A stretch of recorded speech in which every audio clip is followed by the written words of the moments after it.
This episode of the Y-Files is brought to you by Huel. On April 7, 2016, the team running NASA's New Horizons mission were waiting nervously. The spacecraft was about to enter the outermost reaches of our solar system. They'd aimed toward Pluto, which lives in a region of the solar system called the Kuiper Belt. Just before arriving at the dwarf planet, the team noticed an object nearby, and it was acting very strange. This object, whatever it was spinning faster than everything else around it. Too fast. Artificially fast. New Horizons changed course to do a flyby. They wanted a better look at this bizarre behavior. But as the spacecraft approached the object, all communications went down. NASA wasn't able to see or hear anything. Something or someone was blocking the signal. Whoever it was did not want NASA to know they were there, and that they've been watching us for a very long time.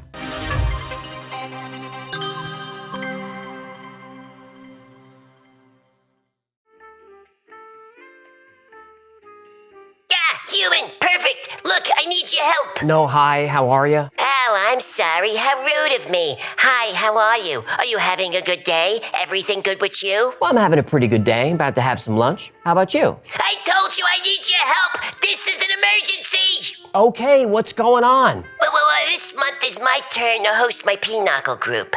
Host where? Your house. Before we start playing, the ladies and I have a little, pre-pinochle potluck dinner. And Doris is gonna bring her famous tuna noodle casserole. Tuna! Can you believe it? She does it just to spite me because I always beat her at Pie Gal. Wait, I thought you only play pinochle. We do a whole casino night. It ain't legal, but it's a lot of fun.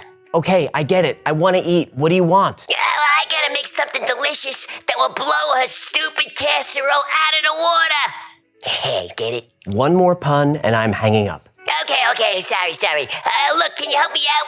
Okay, when is the party? In 5 minutes. 5 minutes? I was cleaning the house, watching the YouTubes, and I got sucked into this camel grooming channel, and I lost track of time. And by the way, don't tell Gertie I was watching that, okay? She gets jealous. Okay, well, I have something delicious, nutritious, you can make fast, and it's totally plant-based. Plant-based, perfect. I'll show that Doris we don't need to add fish to a meal to make it amazing. Well, look in the pantry. There's another bag of Huel Hot and Savory. You'll thank me later. Oh, is this today's sponsor? As a matter of fact, it is. Huel Hot and Savory makes nutrition a whole lot easier. It's a balanced, plant-based meal with 27 vitamins and minerals. It's high in protein, low in sugar and salt, and an easy source of fiber. I'm just getting ready to eat the Cajun pasta. It tastes great, and it's an easy, affordable way to have a quick, delicious meal. Ooh, Cajun pasta is perfect. It'll be my pre-pinochle potluck pasta perfection. Well, great. Now go to my.huel.com/the-Y-Files-October and get your own. With your first order, you get free shipping, a free Huel T-shirt, and a Get Started guide. That's my.huel.com/the-Y-Files-October. Yep. Great. I'll do it as soon as Welcome, ladies. The tables are set up on the lanai, and the mariachi band starts in 15. Don't rush home. These ladies, they like to party. Did you say mariachi?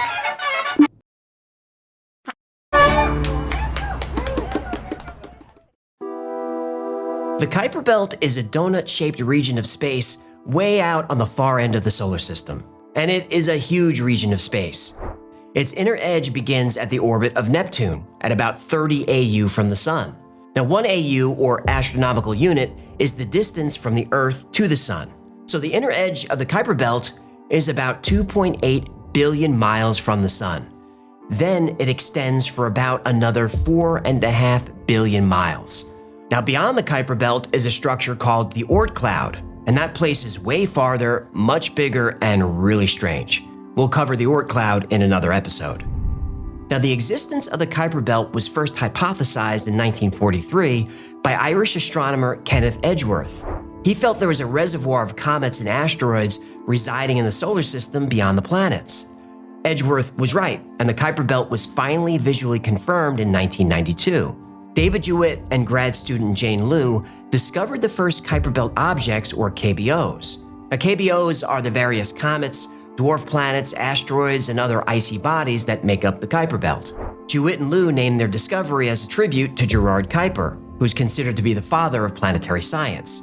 Before he proposed the concept of the Kuiper Belt in 1951, he'd already discovered the moons of Neptune. Did he look at Uranus? Are we gonna do this every time? What? I just want to know if this scientist was interested in Uranus. He was. Yeah. He's the one who discovered its moons. Yeah. If you look close enough, you'll see plenty of stuff around Uranus. Okay. Hey, ladies, if a man is willing to give you the moon and the stars, the least you could do is give him Uranus. That's enough.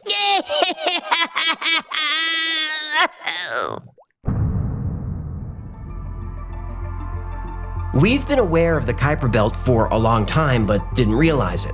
Pluto is actually a KBO, and one of the largest of the dwarf planets at 1,500 miles. It even has its own moons, which is probably why astronomers called it a planet for so long. In the more than 30 years since its discovery, the Kuiper Belt is still a mystery. The Kuiper Belt is truly a frontier in space. It's a place we're still just beginning to explore, and our understanding is still evolving. Along with countless comets and asteroids, the Kuiper Belt is home to at least 7 dwarf planets, most of which are roughly 600 to 900 miles in diameter. Eris, discovered in 2005, is the most massive object found so far, and new KBOs are discovered all the time. Now, most of the objects found in the Kuiper Belt are easy to explain. They're easy to identify and they're easy to track. But there are things in the Kuiper Belt that don't act like science says they should. They're unpredictable, they're unnatural, and some would say they seem almost intentional. These Kuiper Belt objects challenge our understanding of the solar system and whether we're the only ones here.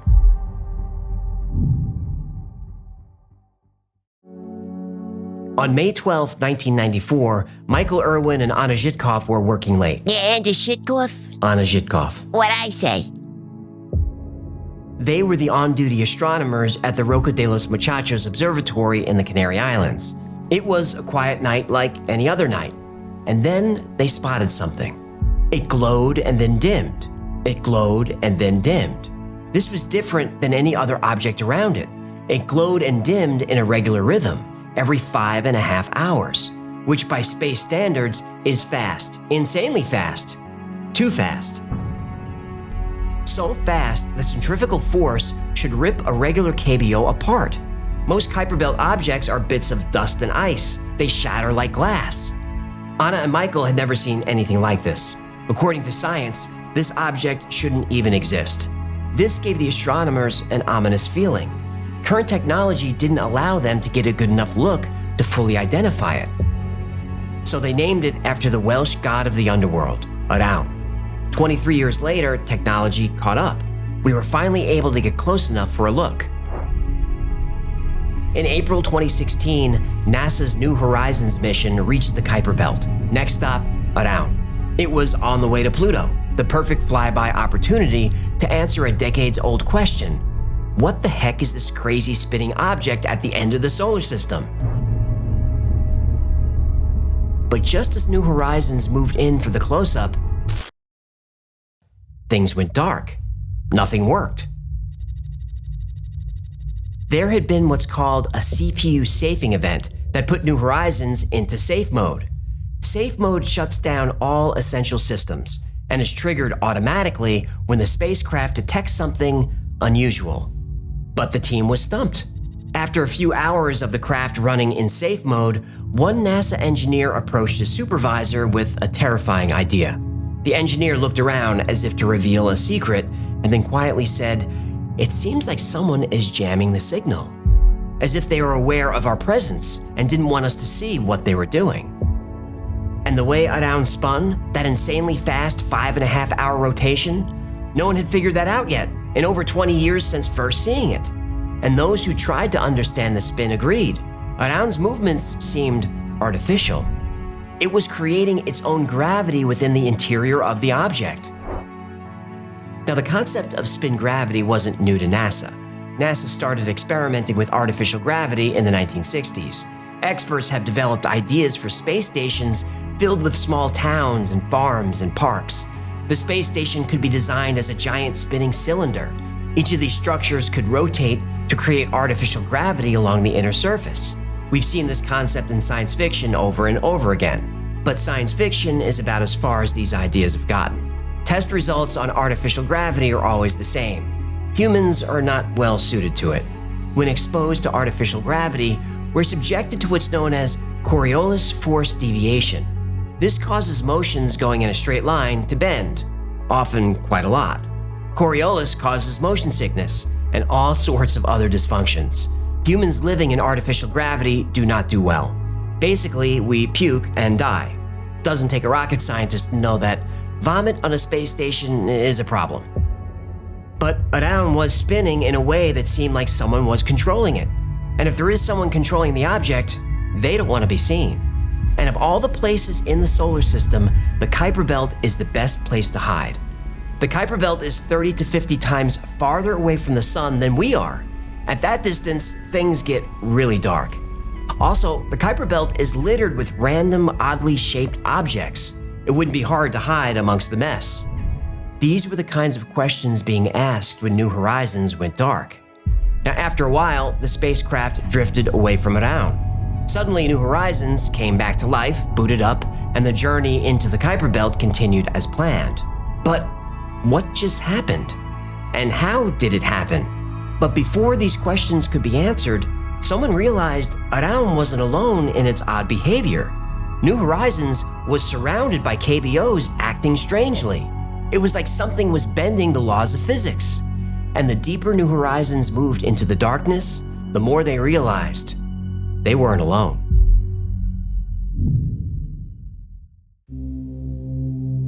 According to the Nemesis theory, we live in a two-star or binary solar system. Our sun, the only star we can see, has a companion star, a brown dwarf residing deep in the Kuiper Belt. Brown dwarfs are actually called failed stars. They're huge objects, about 80 times the size of Jupiter, but they don't have enough mass to ignite their hydrogen cores, so they don't burn, they don't shine. But in the depths of the Kuiper Belt, a brown dwarf would be invisible. This object is known as Planet X, or Planet 9. No, Nibiru. Right, some people think Planet X is Nibiru, home of the Anunnaki. Yeah, still waiting on that Anunnaki episode, Chief. I'm working on it. Planet X lies well beyond Pluto, extremely far away. But this enormous object is still close enough to influence the orbits of the outer planets in our solar system and everything else in the Kuiper Belt. Now, it sounds like science fiction, but it's not. NASA has been actively searching for Planet X for decades. Now, if it's out there, it would explain why some Kuiper Belt objects act so weird. But Planet X doesn't explain all KBOs. Along with Around, there are a few KBOs that make no sense at all. Meet KBO 2008 KV42, a comet within the Kuiper Belt. KV42 is nicknamed Drak, after Dracula, as vampires have the ability to walk on walls. So this comet walks on walls? Sorta, yeah. Everything in the solar system moves around the sun in the same direction. This is called prograde orbit. And if you look at the orbits of all the objects from the side, they're basically on the same flat plane. This is called the plane of the ecliptic. So you remember how Dracula can walk on walls? That's what Drak is doing with its orbit. Drak moves in total retrograde, in the opposite direction of everything else. And it ignores the plane of the ecliptic. It's just out there doing its own thing. And Drak ain't small. This comet is 30 miles across. If it hit Earth, it would cause an extinction-level event. Actually, Drak could destroy the Earth entirely. Now, thankfully, Drak's orbit is about twice as far as Neptune, but we're still keeping an eye on it. Now, new photos of the outer bands of the Kuiper Belt are coming out all the time thanks to the James Webb Space Telescope. But what we're told and what we're shown is incredibly controlled. On this channel, we've proven that NASA alters images before releasing them to the public. We've talked about plenty of NASA's bizarre comments and outright lies. Then every so often, we're teased with headlines about potentially science-changing discoveries. Bizarre object 10 million times brighter than the sun defies physics, NASA says. NASA's James Webb Space Telescope may have found early galaxies that shouldn't be there. Webb telescope spots strange objects in the Orion Nebula. They aren't planets or stars, and according to the astronomers who found them, they shouldn't exist. Strange circles seen in space baffle scientists. Even though these are all legitimate news reports covering official NASA press releases, they're meaningless clickbait. When the press asks for specific data on their investigations, NASA spits out overly scientific jargon. None of it means anything. But despite all these efforts to suppress information, there are a few brave people coming forward with very interesting new information. These people know a lot about the Kuiper Belt. How do they know so much? Well, because they were there.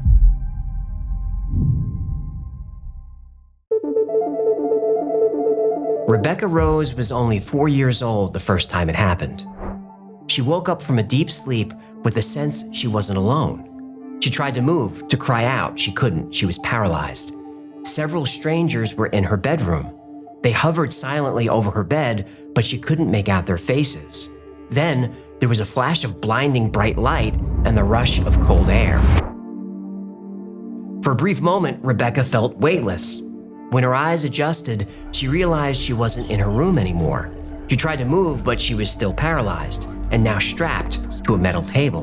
The room was sterile and metallic, with strange equipment hanging on the walls. The air was warm, humid, and thick with a pungent medicinal smell. She spotted a figure in the corner, one of the strangers, the tall one she called him. Though his mouth didn't move, she heard him say, "You are in no danger. We just want you to play." Rebecca was confused. Then the stranger gestured to a small table on the other side of the room. There were books, puzzles, and all kinds of games. Some games tested logic, some tested math, some tested visual comprehension and memory. For what felt like hours, Rebecca solved what puzzles she could. Then the stranger approached, smiled at her, and everything once again went white.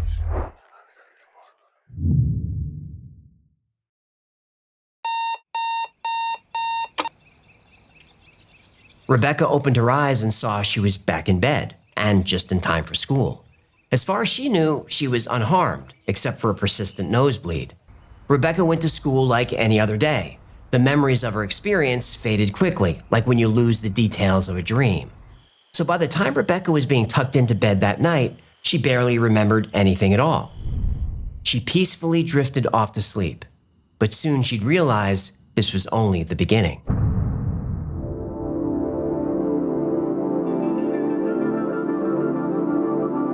The strangers kept coming back, night after night, and Rebecca would take tests and solve puzzles, night after night.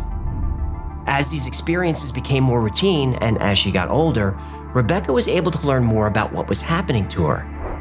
First, her playroom, or whatever you'd call it, is on a base on the moon.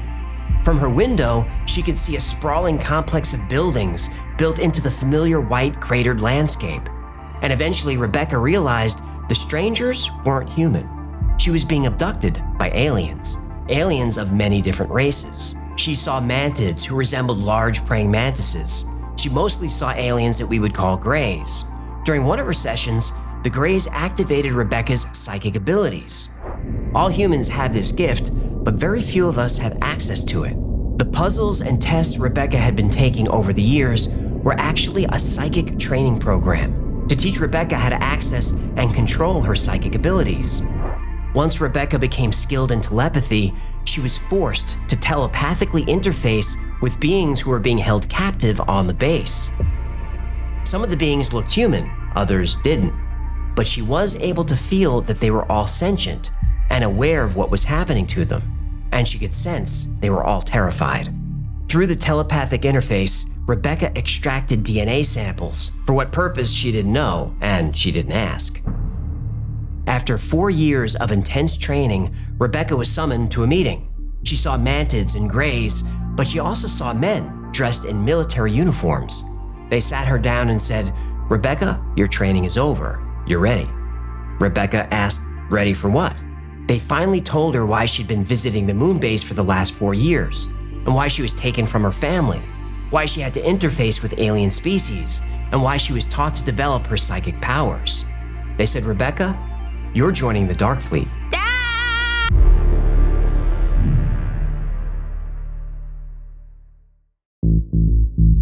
After her training, 9-year-old Rebecca Rose was taken from her home for the last time.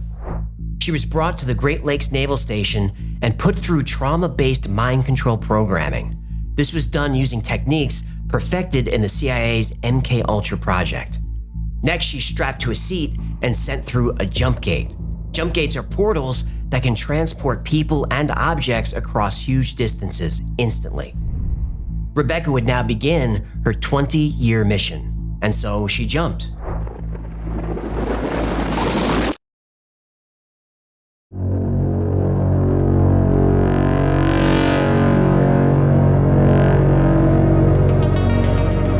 For the next few years, Rebecca spent most of her time on air patrol.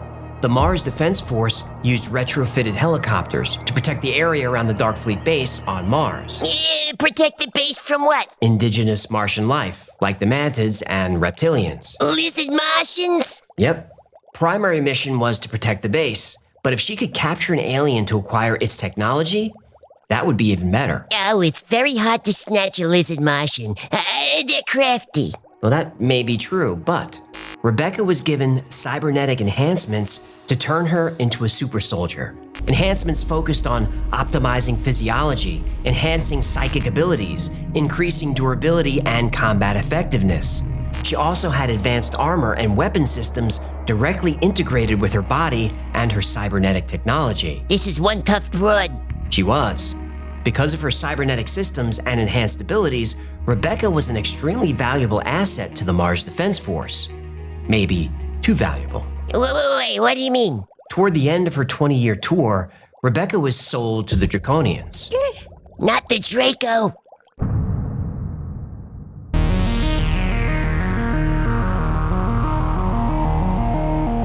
Beyond the Kuiper Belt is Planet X, the brown dwarf, and Planet X is ruled by the Draconians. The Draconians are a powerful reptilian species. They're the most ancient race in the solar system. They control large bases and ships throughout and beyond the Kuiper Belt. And the Draconians are to be feared. First of all, they're intimidating to look at. Most Draco are over 20 feet tall with wings. They have the ability to paralyze people just by looking at them. Here's how another soldier described one. Without any warning whatsoever, we were all paralyzed. No one could even talk. I was instantly nauseated, wanting to both throw up and crap all at once. It felt very violating what was unfolding. I didn't get any of it, and even more disturbing, it was all mental. I heard a voice inside of my head, a very loud, deep voice, frightening as hell. Up until that point, all of my telepathic encounters were of a normal exchange. Felt much like the volume and intensity of my own thoughts. This was anything but. But the biggest reason to fear the Draco is technology.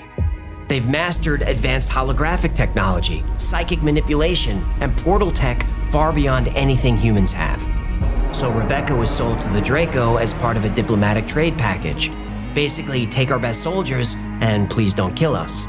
Draconians use their advanced technology and psychic powers to dominate worlds through fear and force. They had built an empire as slave traders, and Planet X is their homeworld. If the Draco demand a few human soldiers as tribute, you have no choice but to comply. So Rebecca was put to work as a patrol pilot once again, but this time she was protecting a large ship that was orbiting Planet X. Her time serving the Draco was very traumatizing. She was forced to kill non-threatening beings. Her life was brutal, but she had her training and she had her cybernetic enhancements to keep her going.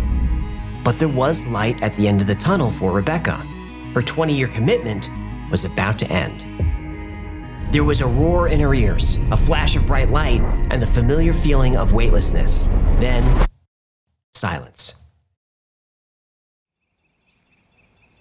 Then Rebecca heard birds outside, children playing. She was back home. And not just back home on Earth, she was back in her 9-year-old body. All the memories of her last 20 years started to vanish. Whoa, was this all a dream? Nope. The memories were real. They were fading because the Dark Fleet was wiping her brain. But in 2012, at age 40, Rebecca suffered a freak accident, and then all the memories came rushing back. But she wasn't alone in her experience. Many other people have come forward, all describing similar childhood experiences. The abduction, the training, the deployment to various bases, and the 20-year commitment. The whistleblowers call the program 20 and Back. These children are forced into a slave-like warrior state. They're genetically engineered over their entire lives. They endure physical and psychological abuse that we can't imagine, and suffer in ways that would cause most people to break. All this suffering for a 20-year space program, or a dark fleet controlled by the US Navy, but ultimately to serve the Galactic Federation. Scientists still don't know why the New Horizons spacecraft shut down when it approached the ground in the Kuiper Belt, but the survivors of the 20 and Back program, they know why. Humans are not allowed out that far. The human race is permitted to travel to the edge of the Kuiper Belt, but no farther. The entire solar system may belong to us, but everything else, it belongs to the Draco.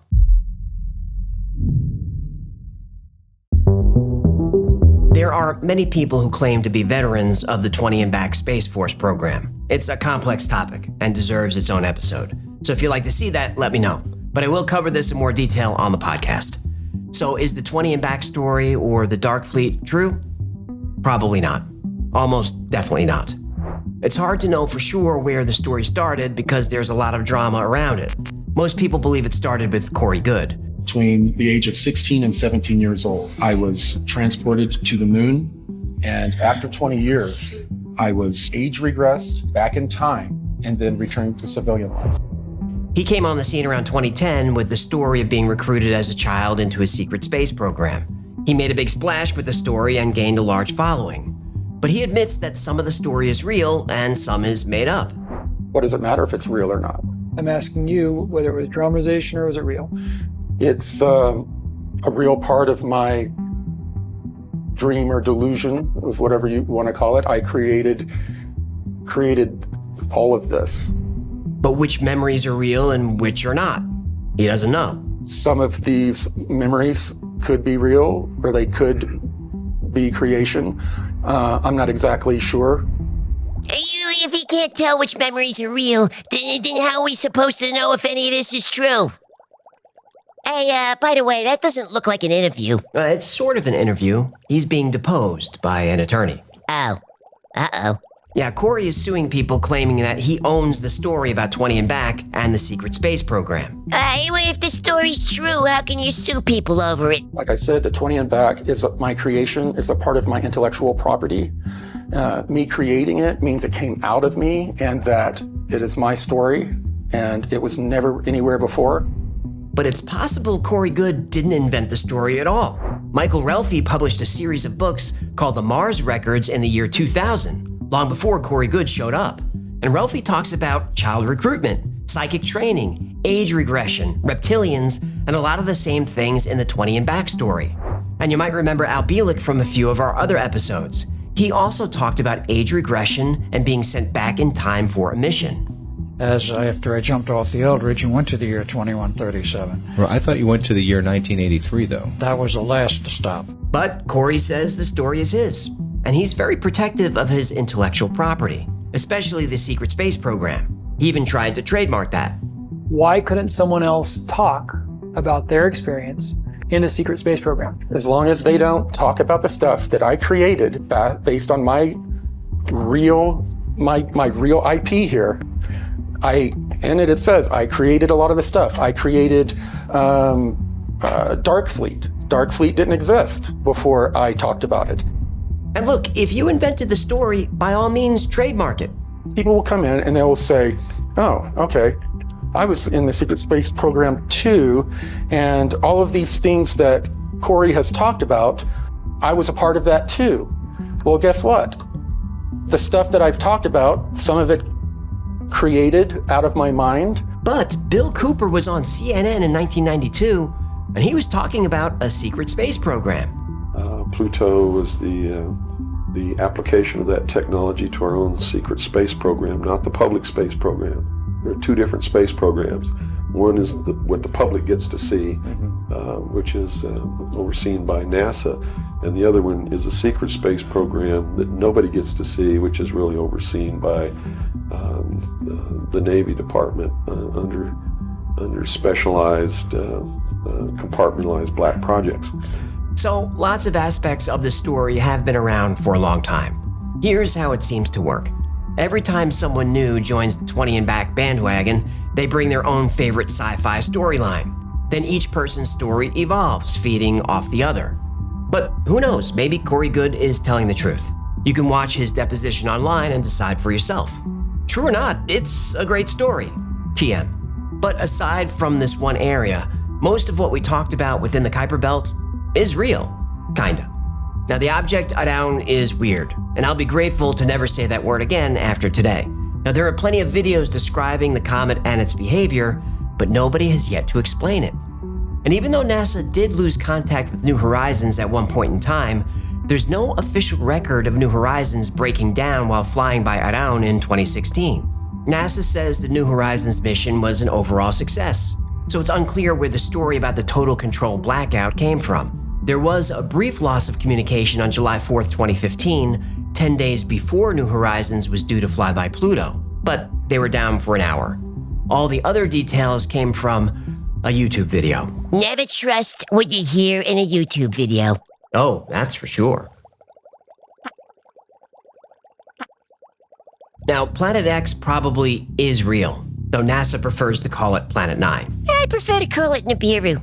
In 2017, researchers agreed that data and computer models prove with almost 100% certainty a large, secret dark planet is lurking in the distant solar system. Although we were initially quite skeptical that this planet could exist, we've become increasingly convinced that it is out there.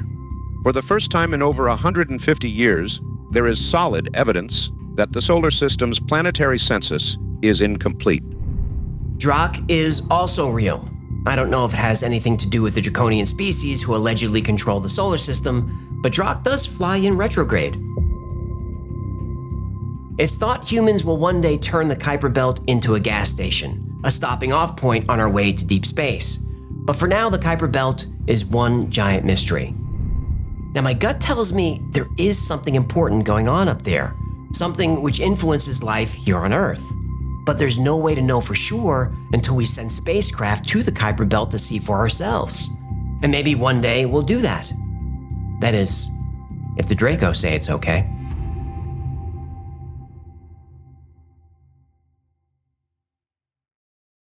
Thank you so much for hanging out with me today. My name is AJ, that's Hacklefish. Yeah, governor. This has been the Y-Files. If you had fun or learned anything, do him a favor, like, subscribe, comment, share. That stuff really, really helps the channel.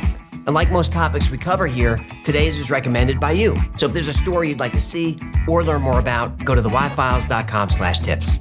Now, if you need more Y-Files in your life, because who doesn't, check out the Y-Files Discord. There's thousands of people on there 24/7, and there's always something fun going on. It's free to join, so check it out. And there's a lot more Y-Files on the podcast. Every week, I do deep dives into your favorite stories. So wherever you get your podcast, look for the Y-Files Operation Podcast. Now, special thanks to our patrons who make this whole thing possible. I dedicate everything to you, and I couldn't do it without you. Now, if you'd like to support the channel, consider becoming a member on Patreon. For as little as $3 a month, you get all kinds of perks like early access to videos without commercials, early access to products like the Talking Hecklefish plushie. You get 2 live streams a week just for you, and all kinds of other perks. Another great way to support the channel is grab something from the Y-Files store. Grab yourself a Hecklefish T-shirt and then put that on, and then get one of those Hecklefish fistable mugs and stick your fist and jam it in there, and then drink something delicious from it, and then go and get a Hecklefish tugging fish plushie toy. That's gonna do it. Until next time, be safe, be kind, and know that you are appreciated.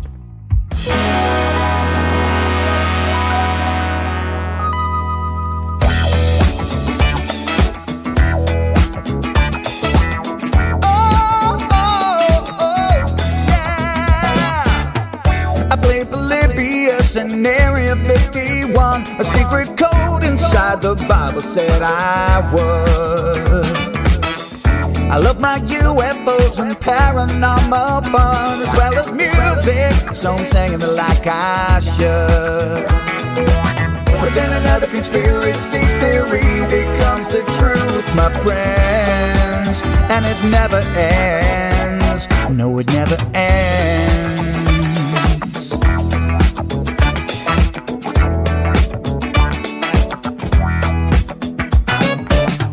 I feel the crap cat and I got stuck inside Mel's hole with MK Ultra. I'm being only too aware. Did Stanley Kubrick fake the moon landing alone on a film set, or were the shadow people there? The Roswell aliens just fought the smiling man, I'm told, and his name was Cold. And I can't believe I'm dancing with the fish. Had no fish on Thursday nights with AJ2, and the Wi-Fi's helping me all through the night. All I ever wanted was to just hear the truth, so the Wi-Fi's helping me all through the night.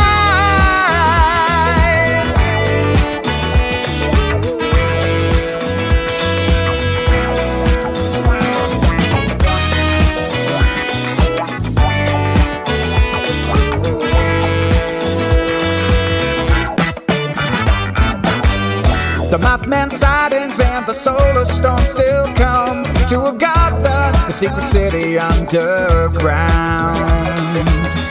Mysterious number stations, planet Serpo 2, Project Stargate, and what the Dark Watchers found. We're in a simulation, don't you worry though. The Black Knight satellite, it told me so. I can't believe